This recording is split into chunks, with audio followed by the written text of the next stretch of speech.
Hi hello my dear viewers, ഇന്നത്തെ നമ്മുടെ video IFRS 1നെ കുറിച്ചിട്ടും IFRS 2നെ കുറിച്ചിട്ടുമാണ്. ഓക്കെ, സോ നമുക്ക് ഫസ്റ്റ് IFRS 1 എന്താണെന്ന് നോക്കാം. IFRS 1 first time adoption of international financial reporting standards. ഒരു എൻറ്റിറ്റി ആദ്യമായിട്ട് ഫൈനാൻഷ്യൽ സ്റ്റേറ്റ്മെൻറ്റ് പ്രിപ്പയർ ചെയ്യുമ്പോൾ, അതായത് in accordance with IFRS follow ചെയ്തുകൊണ്ട് IFRS സ്റ്റാൻഡേർഡ്സ് അഡോപ്റ്റ് ചെയ്തുകൊണ്ട് ഒരു എൻറ്റിറ്റി ആദ്യമായിട്ട് ഫൈനാൻഷ്യൽ സ്റ്റേറ്റ്മെൻറ്റ് പ്രിപ്പയർ ചെയ്യുമ്പോൾ അവിടെ ശ്രദ്ധിക്കേണ്ട സെറ്റ് ഓഫ് റൂൾസ് അല്ലെങ്കിൽ പ്രൊസീജിയർ, അതിനെക്കുറിച്ച് പറയുന്നതാണ് IFRS 1.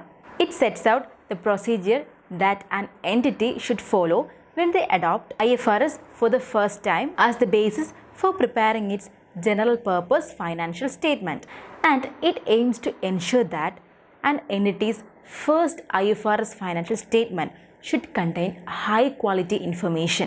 ആദ്യമായിട്ട് ഒരു entity IFRS financial statement prepare ചെയ്യുമ്പോൾ കുറച്ച് ക്വാളിറ്റി ഇൻഫർമേഷൻ അത് പ്രൊവൈഡ് ചെയ്യുന്നുണ്ട് എന്നുള്ളത് എന്ത് ചെയ്യുക, IFRS 1 എൻഷുർ ചെയ്യുകയാണ്. അത് ഏതൊക്കെയാണെന്ന് നമുക്ക് നോക്കാം. It should be transparent for the യൂസേഴ്സിന് എന്തായിരിക്കണം, ആ ഒരു ഫൈനാൻഷ്യൽ സ്റ്റേറ്റ്മെൻറ്റ് ട്രാൻസ്പാരൻ്റ് ആയിരിക്കണം. അതുപോലെ എന്താണ്, കമ്പയറബിൾ ആയിരിക്കണം. പ്രോഫിറ്റൊക്കെ ഈസി ആയിട്ട് കമ്പയർ ചെയ്യാനായിട്ട് സാധിക്കണം. സെക്കൻഡ് പോയിന്റ് എന്ന് പറയുന്നത് it should provide a suitable starting point for അക്കൗണ്ടിങ്ങിനൊരു starting point, that is provide an inception from where you have started following the standards. Okay, and ഏത് സ്റ്റാൻഡേർഡ് ഫോളോ ചെയ്താലും it should be cost effective. ഏത് standard ആയിക്കോട്ടെ follow ചെയ്യുന്നത്, അത് cost effective ആയിരിക്കണം. ഒരിക്കലും ബെനിഫിറ്റ്സിനെക്കാട്ടിലും cost കൂടാൻ പാടില്ല, കോസ്റ്റ് എഫക്റ്റീവ് ആയിരിക്കണം. അപ്പോൾ ഈ 3 കാര്യങ്ങളാണ് IFRS 1 എൻഷുർ ചെയ്യുന്നത്.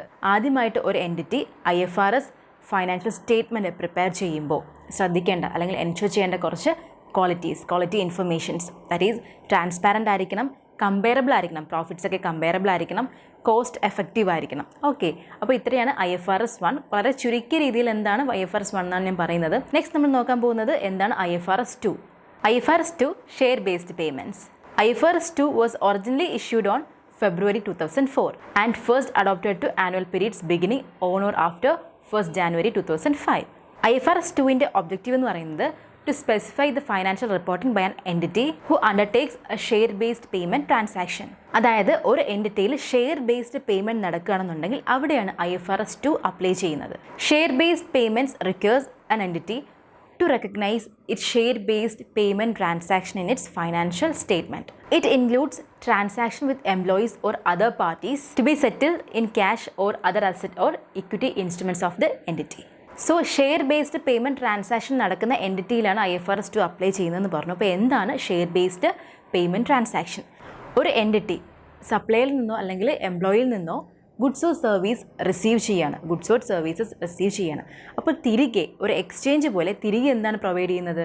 ഷെയർ ബേസ്ഡ് പേയ്മെൻ്റ് ആയിരിക്കും. അതിനെയാണ് ഷെയർ ബേസ്ഡ് പേയ്മെൻറ്റ് ട്രാൻസാക്ഷൻ എന്ന് പറയുന്നത്. ഒരു എക്സ്ചേഞ്ച് പോലെ. It is A transaction in which an entity receives goods or services from suppliers or employee in exchange with share-based payment.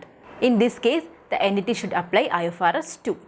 Share-based payment transaction is also a transaction in which an entity incurs obligation to settle the transaction with the suppliers in a share-based payment arrangement. അപ്പോൾ ഇവിടെ മറ്റൊരു group of എൻറ്റിറ്റിയാണ് എന്ത് ചെയ്തിരിക്കുന്നത്, ഈ goods or service receive ചെയ്തിട്ടുള്ളത്. Okay, അപ്പോൾ അങ്ങനൊരു situation വരിക എന്നുണ്ടെങ്കിൽ ഇവിടെ എൻറ്റിറ്റീസും വരുന്നുണ്ട്, അതുപോലെ തന്നെ സപ്ലയറും വരുന്നുണ്ട്. മറ്റൊരു ഗ്രൂപ്പ് ഓഫ് എൻറ്റിറ്റീസാണ് ഗുഡ്സ് ഓർ സർവീസ് റിസീവ് ചെയ്യുന്നത്. അങ്ങനെയാണെന്നുണ്ടെങ്കിൽ the IFRS 2 is applied to the entity which has to pay. Okay, ആരാണോ പേ ചെയ്ത് അല്ലെങ്കിൽ ലൈബിലിറ്റി ആർക്കാണോ നിൽക്കുന്നത്, ലൈബിലിറ്റി ടു പേ ആരാണോ അവരാണ് എന്ത് ചെയ്യുന്നത്, ആ എൻറ്റിറ്റിയാണ് IFRS 2 അപ്ലൈ ചെയ്യുന്നത്. സോ എന്താണ് share based arrangement? Share based arrangement is the arrangement between entities and other parties that എൻടൈറ്റിൽസ് the other party to receive cash or other assets based on price or value of equity instruments. So ഇത്തരം കേസിൽ സപ്ലൈസിന് pay ചെയ്യുന്നത് ക്യാഷിലായിരിക്കും. Cash എന്ന് പറയുമ്പോൾ which is determined with reference through entities equity instrument price like share price. So ഈ ട്രാൻസാക്ഷനെയാണ് cash settled എന്ന് പറയുന്നത്. Or the other party or supplier can also be paid by equity instruments like share or share options of the entity. അപ്പോൾ ഇതൊരു common way of remuneration ആണ്. ഈ രീതിയിലാണ് എംപ്ലോയീസിന് സാധാരണ രീതിയിൽ പേ ചെയ്യുന്നത്. എംപ്ലോയീസ് കമ്പനിയിൽ വർക്ക് ചെയ്യുന്നതിന് പകരമായിട്ട് അവർക്ക് എന്ത് കൊടുക്കുന്നു, തിരിച്ച് ഷെയർസ് പ്രൊവൈഡ് ചെയ്യുന്നു. അപ്പോൾ ഇതിനെയാണ് ഇക്വിറ്റി സെറ്റിൽഡ് എന്ന് പറയുന്നത്. So cash settled and equity settled. So cash settled ആണോ ഇക്വിറ്റി സെറ്റിൽഡ് ആണോ നോക്കിയിട്ടാണ് അക്കൗണ്ടിങ് ട്രാൻസാക്ഷൻസ് എല്ലാം ഡിറ്റർമൈൻ ചെയ്യുന്നത്. An entity shall recognize goods received when they are delivered or obtained by the entity. Equity settled share based payment ആണെന്നുണ്ടെങ്കിൽ അതിൻ്റെ measurement എന്ന് പറയുന്നത് fair വാല്യൂവിലായിരിക്കും. It's fair value of goods or services received at the receipt date.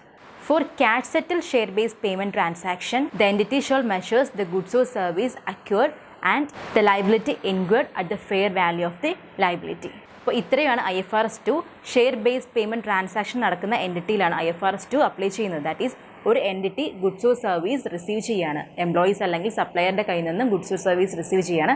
അവിടെ തിരികെ എന്താണ് payment നടക്കുന്നത്? ഒരു ഷെയർ ബേസ്ഡ് പേയ്മെൻറ്റ് ആയിരിക്കും, അല്ലെങ്കിൽ ഷെയർ ബേസ്ഡ് ട്രാൻസാക്ഷൻ ആയിരിക്കും നടക്കുന്നത്. അപ്പോൾ ഇത്തരത്തിൽ നടക്കുന്ന ഇത്തരത്തിലുള്ള എൻറ്റിറ്റീസിന് അപ്ലൈ ചെയ്യുന്നതാണ് IFRS 2, that is share based payment. So ഇന്ന് നമ്മൾ നോക്കിയത് എന്താണ് IFRS 1, അതുപോലെ തന്നെ എന്താണ് IFRS 2. വളരെ ബേസിക് ആയിട്ടുള്ള ഫണ്ടമെൻ്റൽ ആയിട്ടുള്ള കാര്യങ്ങളാണ് ഷെയർ ചെയ്തിട്ടുള്ളത്.